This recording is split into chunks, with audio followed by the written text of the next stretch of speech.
오늘은 소설입니다. 24절기 중에서 20번째 절기인 이 소설은 태양의 환경이 240도일 때를 가리키는데, 겨울이 시작된다는 입동 후 15일, 그러니까 큰 눈이 내린다는 대설 전 약 15일을 드는데, 이날 첫눈이 내린다고 해서 소설이라고 합니다. 음력으로는 10월, 양력으로는 11월 22일에서 23일 무렵에 듭니다.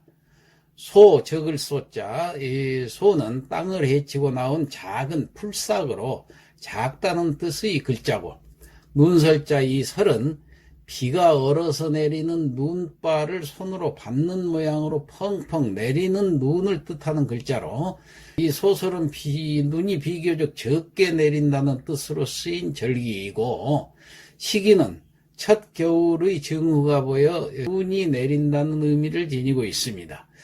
음력 10월 중기인 이 소설은 초순에 이 헛바지가 하순에 솜바지로 바뀐다는 이 속담이 전할 정도로 날씨가 급 강화하는 계절이기도 합니다.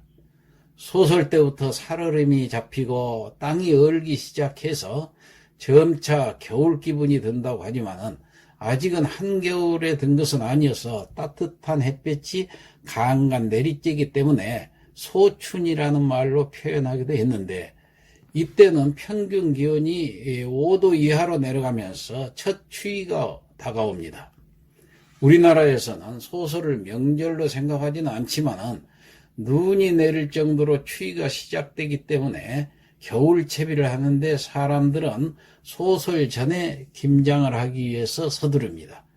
소설 추위는 빚을 내서라도 한다는 그 속담이 있는데, 대개 그 소설 즈음에는 바람이 심하게 불고 날씨도 추워지는데, 소설의 날씨가 추워야 보리 농사가 잘 된다고 합니다. 이미 농사철은 지났지만은 여러 가지 월동 준비를 위한 그 잔일이 많이 남아있는데, 시래기를 엮어서 달고 무말랭이나 호박을 썰어서 말리기도 하고, 목화를 따서 손을 보기도 하며, 또 겨우내 그 소모기로 쓸 볏짚을 모아두기도 합니다. 한편 이날 부는 바람을 손돌바람이라고 하는데, 이 추위를 또 손돌추위라고 합니다. 뱃사람들은 이 소설 무렵에는 배를 잘 띄우려 하지 않았는데, 이와 관련해서 다음과 같은 그 손돌바람과 관련된 전설이 전해지고 있습니다. 고려 23대 고종이 몽고군의 그 침략을 받아서 강화도로 몽진을 가던 때, 사공 중에 손돌이라는 사람이 있었는데, 피난을 간 그 왕을 모시고 백기를 서둘렀지만은 왕이 가만히 보아하니 손돌이 자꾸 일부러 그런 것처럼 물살이 급한 곳으로 백기를 잡아서 노를 젓는 것이었습니다. 왕은 의심이 번쩍 들어서 신하를 통해서 물살이 세지 않은 안전한 곳으로 백기를 잡으라고 하였지만은 손돌은 아랑곳하지 않았으며, 왕은 의심을 이기지 못하고 선상에서 손돌을 참수하고 말았습니다. 손돌은 죽기 전에 억울함을 호소하였지만은 소용이 없음을 알고 바가지를 하나 내놓으며 물에 띄운 바가지가 가는 길을 따라서 백기를 잡으라고 말하였습니다. 물살은 점점 급해지고 일행은 하는 수 없이 손돌이 가르쳐준 대로 바가지를 물에 띄었습니다. 바가지는 세찬 물살을 따라 흘러갔으며 왕을 실은 배도 그 뒤를 따라갔습니다. 무사히 무태에 내린 왕은 그때야 비로소 손돌의 재주와 충심을 알았습니다. 무태에 도착한 왕은 곧 후회를 하였지만은 손돌의 목숨을 다시 되돌릴 수는 없었습니다. 그래서 경기도 김포시 대곤면 대명리 덕포진의 바다가 내려다 보이는 곳에 장지를 정해서 후하게 장사를 지내줬다고 합니다.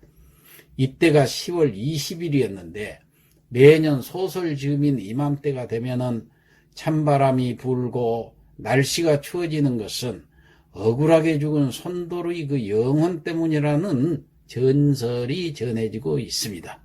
그래서 소설 무렵에 부는 바람을 손돌바람이라고 부르게 되었다고 하고, 이날은 특히 백기를 금했다고 하는데, 겨울에 부는 이 북풍이 소설 무렵부터 더욱 세차지게 되니 두툼한 이 겨울옷도 손질해서 입었던 것입니다. 자, 그리고 이 소설 추위는 빚을 내서라도 한다라고 했듯이 첫 얼음과 첫 눈이 찾아들므로 시래기를 엮어서 달고 무말랭이, 호박오가리, 꽃감 말리기 등 그 대대적인 월동 준비에 들어갑니다. 이렇게 많은 월동 준비 가운데 뭐니 해도 김장이 가장 큰 일인데, 오죽하면은 김장하니 삼동 걱정 들었다라고 했겠는가. 김장떡은 볕이 잘 들지 않는 곳에 구덩이를 파고 묻는데, 지금은 이제 김치 냉장고가 생겨서 편리해졌지만은 이 천지가 잠들고 생명이 얼어붙은 이 겨울철에 김치는 싱싱한 야채 대용으로 장기간 그 저장이 가능한 훌륭한 음식이었습니다. 그래서 김치는 새 나물이 돋아나는 이듬해 봄까지 더할 수 없는 영양분이자 겨울철 가장 사랑받는 반찬이 되는 셈입니다. 또 음력 10월은 농공을 필하는 달로 추수를 끝내고 아무 걱정 없이 놀 수 있는 달이라고 해서 상달이라고 했고, 일하지 않고 놀고 먹을 수 있어서 또한 공달이라고도 했습니다.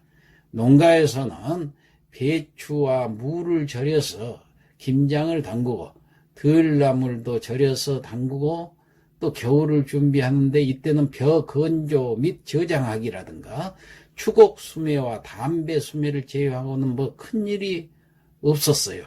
그 소 사료용 볏짚 모으기라든가 무, 배추, 수확과 저장한다든가 시래기 엮어 달기라든가 목화 따기라든가 이런 조촐한 일이 있었을 뿐입니다.